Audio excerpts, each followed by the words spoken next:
নীল আকাশের নিচে তুষারাবৃত হিমালয়ের কোলে মায়ের হাত ধরে চলা প্রতিটি মুহূর্ত যেন এক স্বর্গীয় অনুভূতি, যার স্পর্শ আমার হৃদয়ে যেন এক চিরন্তন সুরের মতো ধ্বনিত হয়। এই ছবিগুলো কোনো সাধারণ স্লাইড শো নয়, এ হলো আমার স্মৃতির গভীরে জমে থাকা ভালোবাসার এক অনবদ্য দলিল।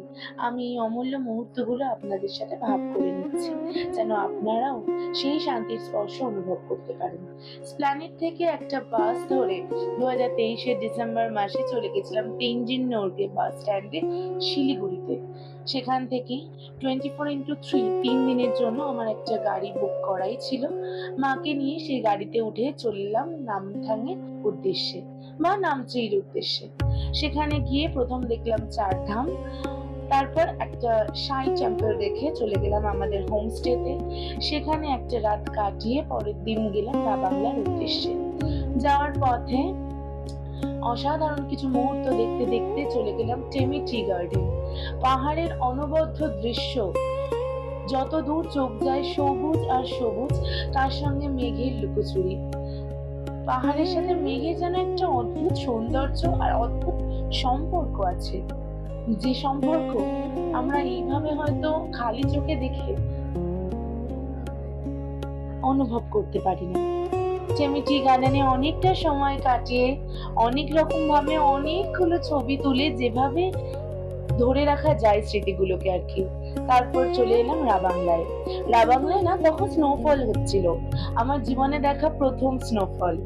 অসাধারণ অনবদ্য মুহূর্ত, আমি যে কি করব বুঝে উঠতে পারছিলাম না, এতটাই এক্সাইটেড হয়ে গেছিলাম।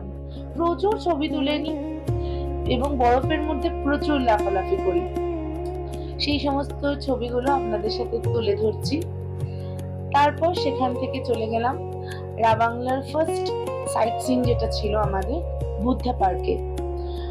চারিদিকটা বরফে তুষারে আবৃত হয়েছিল, চারিদিকটা সাদা সাদা, কি অসাধারণ আর তেমন ঠান্ডা। প্রায় 6 ডিগ্রি -6 টেম্পারেচার ছিল, আমার মুখ চোখ দেখলেই বোঝা যাবে।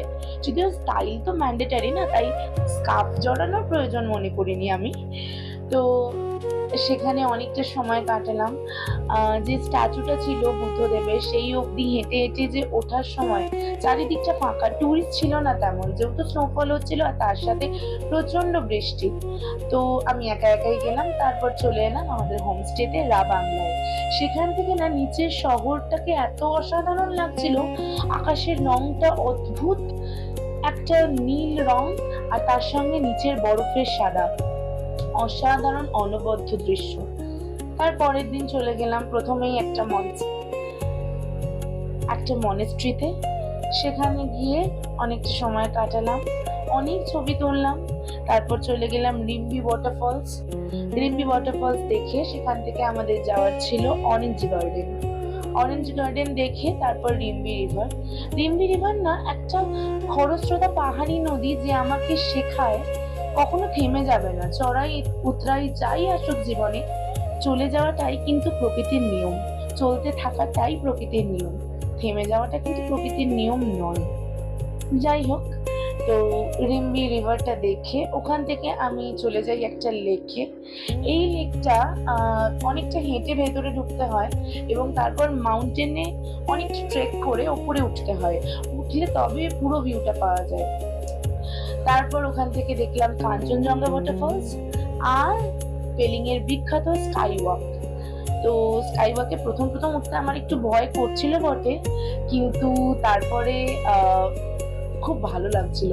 ওপর থেকে চারিদিকে দৃশ্যটা এতটা অসাধারণ ছিল যে আমি বলে বোঝাতে পারবো না।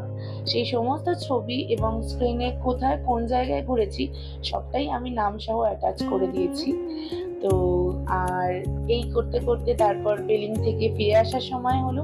ফিরে আসার দিন আমাদের হোটেলের ব্যালকনি থেকে একটা অসাধারণ কাঞ্চনজঙ্ঘার মুহূর্ত দিয়ে শেষ হয়েছিল আমার সিকিমের ট্রিপটা। মায়ের সাথে ঘোরা এই মুহূর্তগুলো অনবদ্য হয়ে থাকবে আমার স্মৃতিতে। বাই।